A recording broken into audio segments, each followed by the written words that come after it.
Alright. So, good afternoon mga kaibigan. It's me, Teacher Kevin PH, and we are back with another repair. Alright. So, good afternoon mga kaibigan. We're back with another repair. And meron tayong client dito. Auto shutdown yung kanyang laptop. As per checkings natin and as per experience natin, syempre, very common sa mga ganito na nag-auto shutdown yung kanyang keyboard. Okay? So, nag-auto shutdown siya, Acer, then just for a while, kung saan na siya magsa-shutdown. And then, wala na. Magsha-shutdown, ta-turn on mo siya ulit. So, and one more thing na nasabi ni client, mga kaibigan, nagpalit na daw siya dati ng keyboard. Pero hindi raw nagtagal, ganun na yung issue. Noon, some keys not working. Ngayon, sabi niya, nag-auto shutdown. So, marami na rin tayong napalitan na ganito, mga kaibigan. Try natin saksak. So, minsan, pwedeng nagta-turn on. Minsan, hindi na rin to nagta-turn on kung sakali. So, turning on.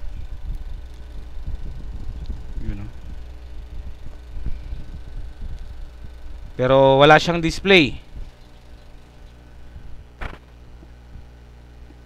And wala din siyang charging indicator. Wala.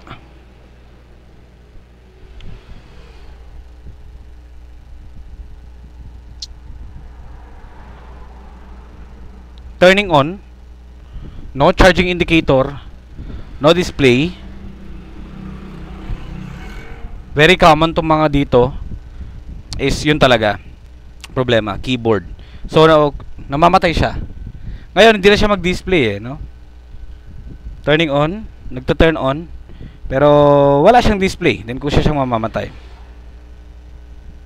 Oops. Bumuelo. Wala pa rin. Namamatay. Ngayon, sa basic, try natin reset yung kanyang BIOS.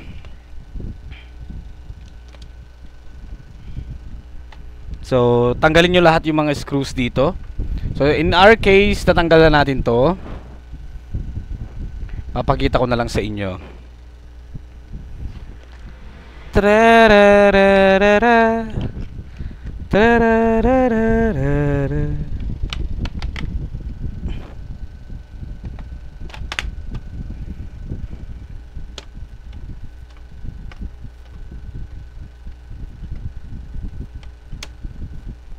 Ano yan? Uy, meron isang nakalusot, hindi natanggal.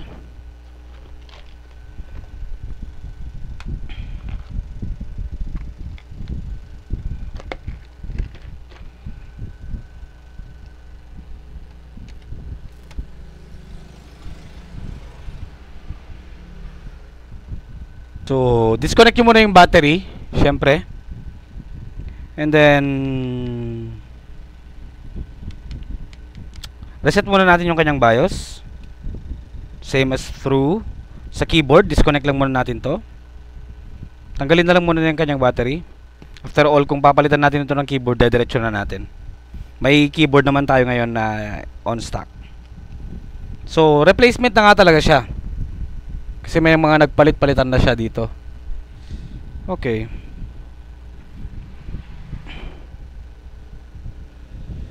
Tignan nga natin kung ito yung mga sample ng direct boot.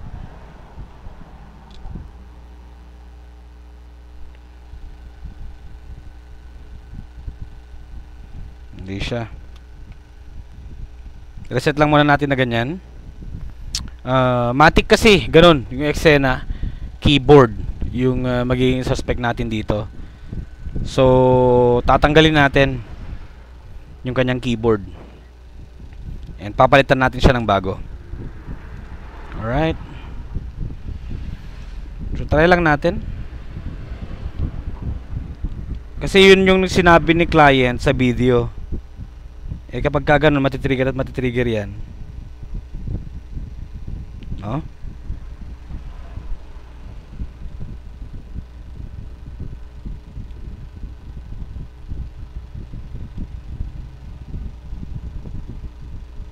Subukan lang natin.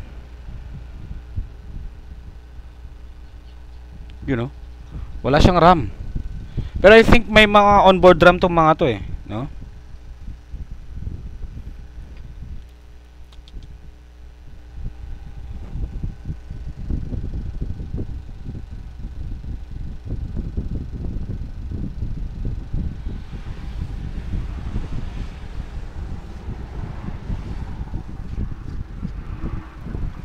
Hintayin lang natin kasi na-reset yung kanyang BIOS.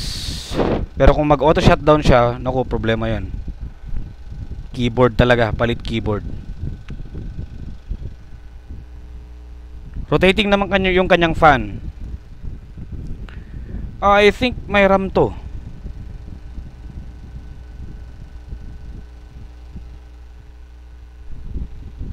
Sa pagkakalam ko lang ha. Try nga nating salpakan. Pero may onboard RAM.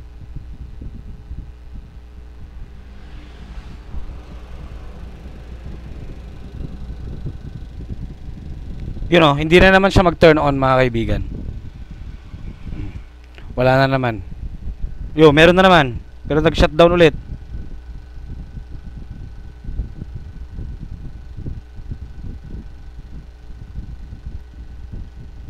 Oh, nag-shutdown na naman. Turning on.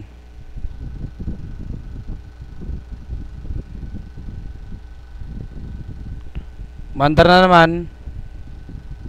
Then mag-shutdown. So, palitan na natin mga kaibigan yung keyboard nito.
Meron na din kasing onboard RAM tong mga to. Pero try din nating salpakan later on ng kanyang RAM.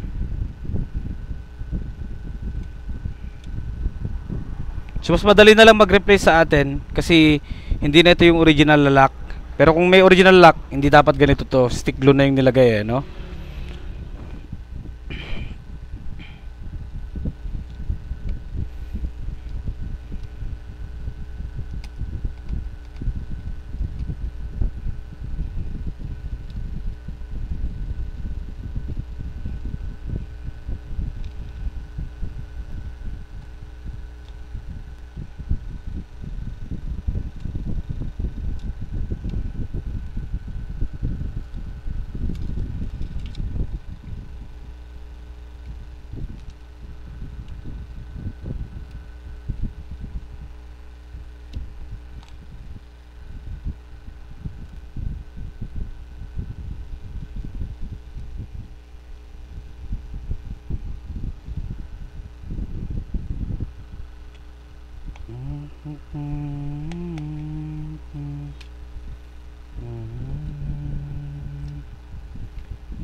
So far so clean.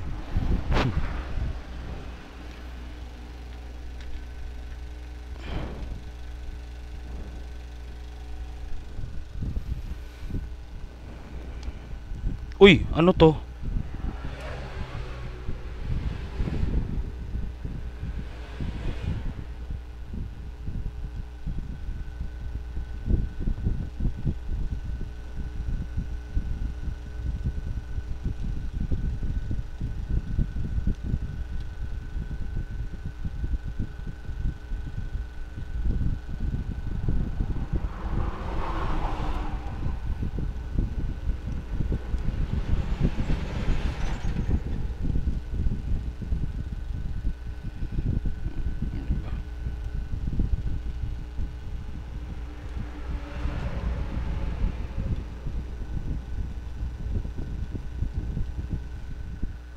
Pero kung as in new in place to, naku po.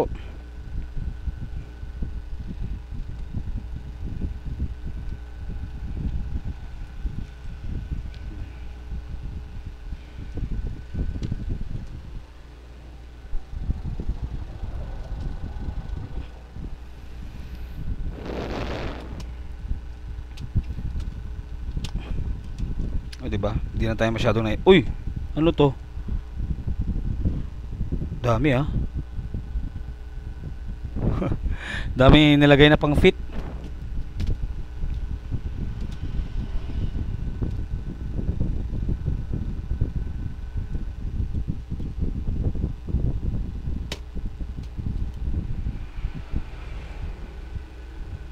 Binugbog oh. Pang fit kasi yan. Kung hindi siya ano, sumakto. Pero hindi dapat ganyan. Habang naglalak pa, eh pwede lang.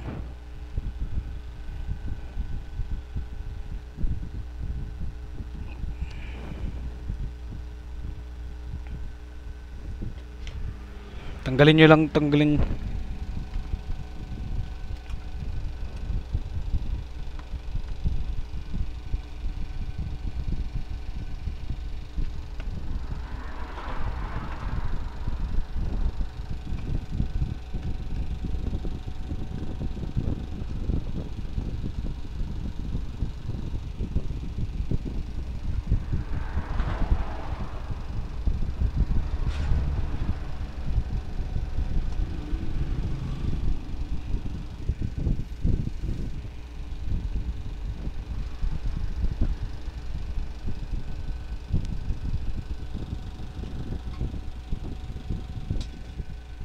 Yan. So, lagay natin yung bagong keyboard. Yun know? Dumating na yung piyesa natin. Unbox natin. If you want to order, link will be on the description. No, not on the description. It's on the side of this video kung gusto nyo bumili. So, let's unbox this one. Para naman winner. Sana naman wala na namang sira to. Grabe yung last time mga kaibigan. Nagre-order na tayo dun. Hassle yun. Okay. So far same lang din sila nung naipalit. Hindi na to yung original. This is no longer the original part. Pero syempre sa atin as DIYers and repairman, go pa rin tayo sa mga ganito.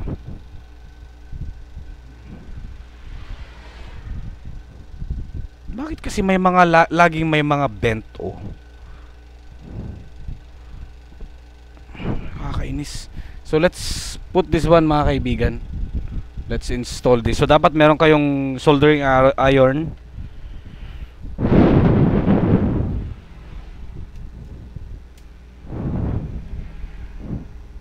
Same lang naman sila.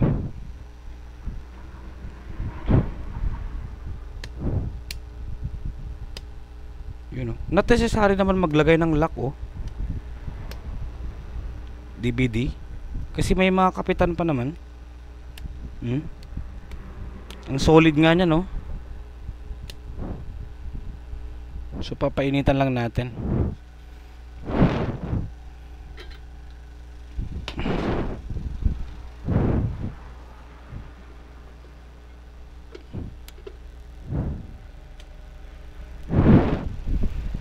So, yun.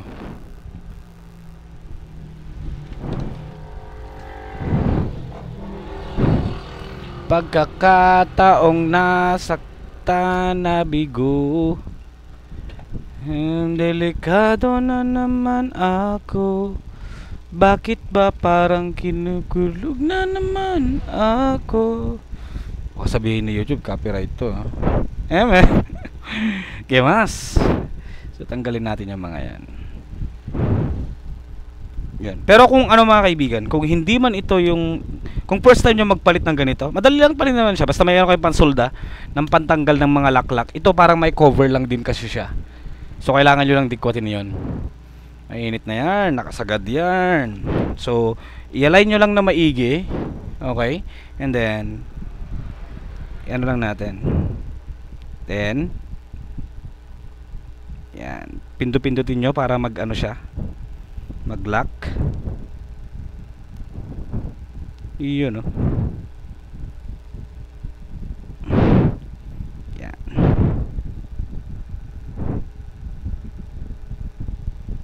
Iyan, no? Bakit hindi ito ginamit nung unang technician, mga kaibigan?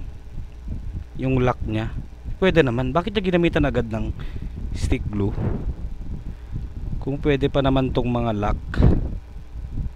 Yan, oh, 'di ba? Parang nagpa-flat siya.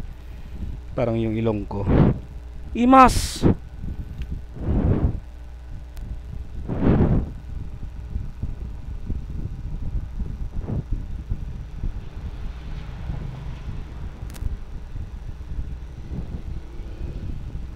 Aray ko, mainit. Siyempre, tanga yarn.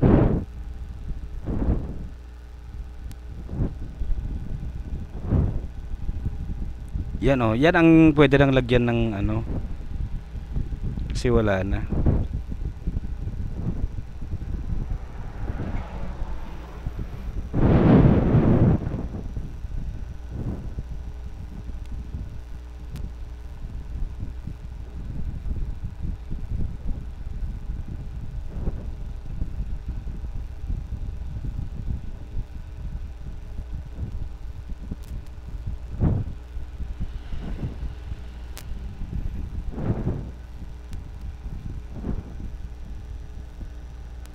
Pero bago nyo ilak lahat yan, syempre, check nyo muna kung okay ba yung alignment sa harap.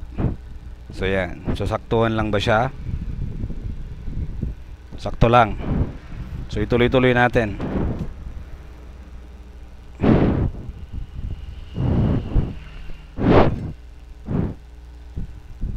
Sa mga tanong doy, ikaw ang katiyakan ko, Imas.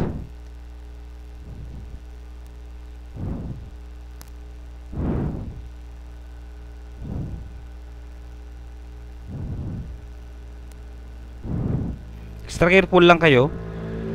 Baka mainitan nyo tong flex. Finish na. Sensitibo yan.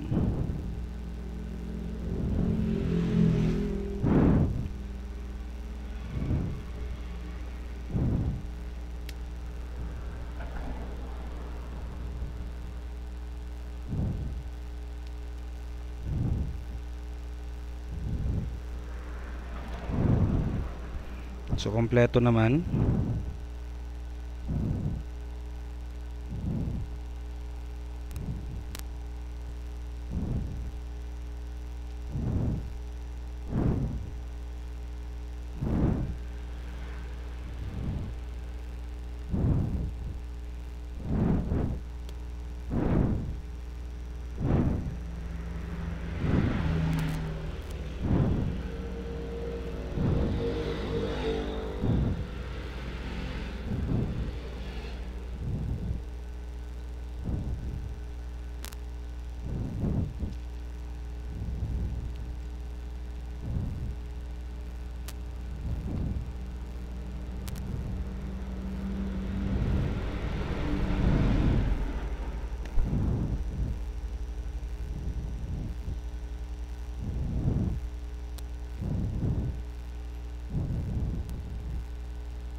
Aray ko, mainit. Syempre natural. Tanga ka talaga, Kebs. Yun. So make sure na walang sunog dito. Ayos. Alright. Ngayon, check natin yung alignment. Kung walang lulubog lilitaw. So part dito sa may yan. Nakalubog dito. So kung ang gagawin lang natin, press natin dito.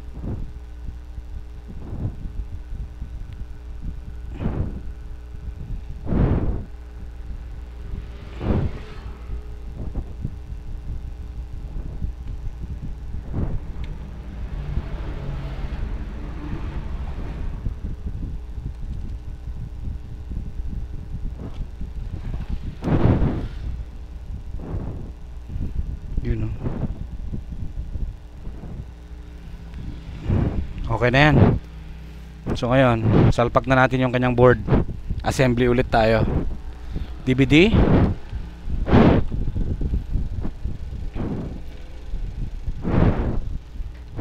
Uy, hindi pala. Ako po. Muntik na tayo nagkamali. Dito pa.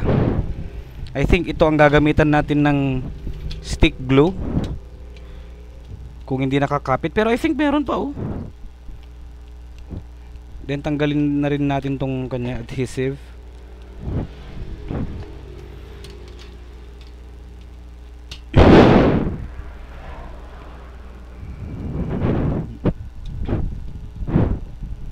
Meron pa naman.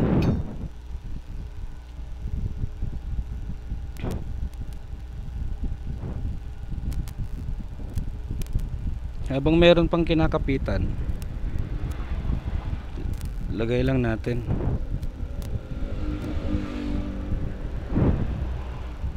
Sa mga gedli-gedli.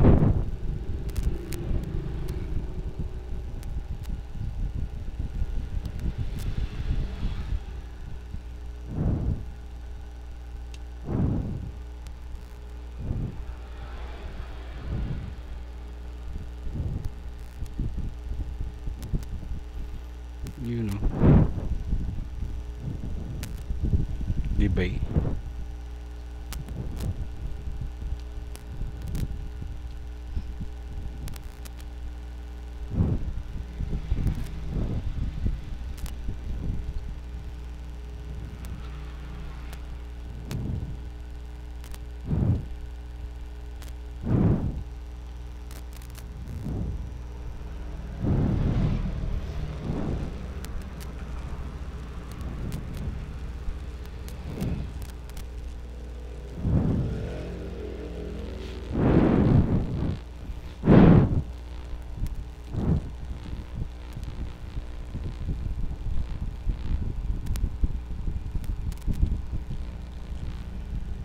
Okay. May lock naman na yan.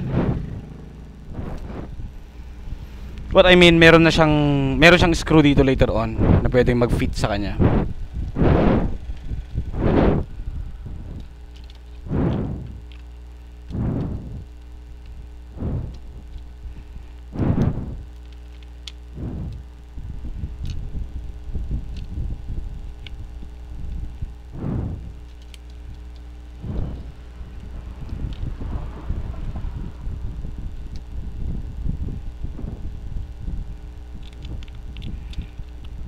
Tanggalin ano.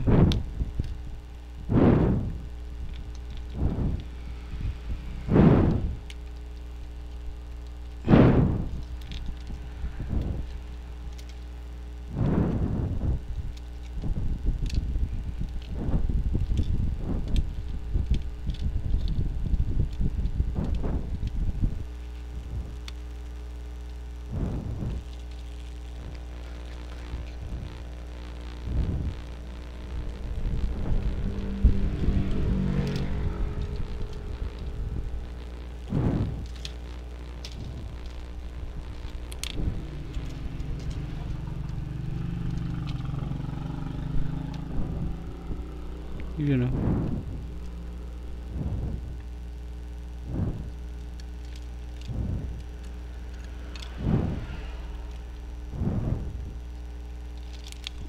Ano may humaharang? May kung anong yun.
Drop bulatan sir.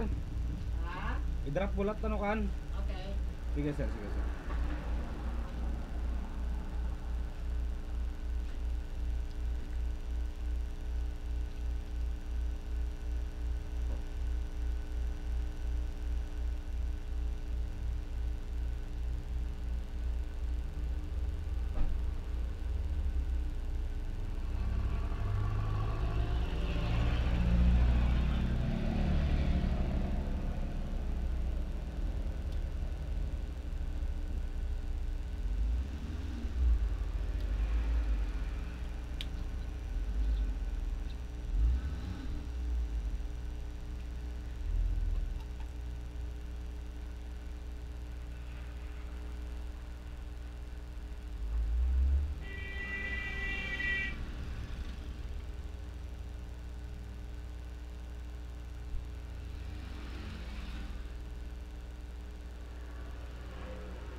Yun. So, ganon yung tutorial kung paano magpalit ng battery nito. Alright? So, kung gusto nyo magpalit ng, nagpalit ng battery ng keyboard. So, kung gusto nyo mag, tawag dito, order ng produkto, nandyan sa side ng ating video. Go lang, mga kaibigan.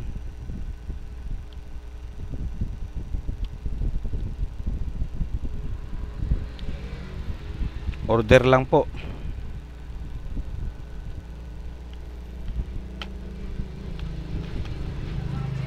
Okay. So, tapos na mga kaibigan. Yun. So, tapos na siya. Napalitan na natin, mga kaibigan. And, syempre, test rin natin kung hindi na siya nag-auto shutdown. Common to sa mga Acer, mga kaibigan. Charging na rin siya. Maniwala kayo sa akin. Common to sa mga Acer. So, it should be displaying. O, diba? Yan. So, napalitan na natin siya. And, goods LCD, keyboard replacement. Yun. So, ang sign kasi niyan, nasa Acer pa lang, magsha-shutdown na siya noon. Yun. Thank you for watching, mga kaibigan. Thank you for watching. See you next time.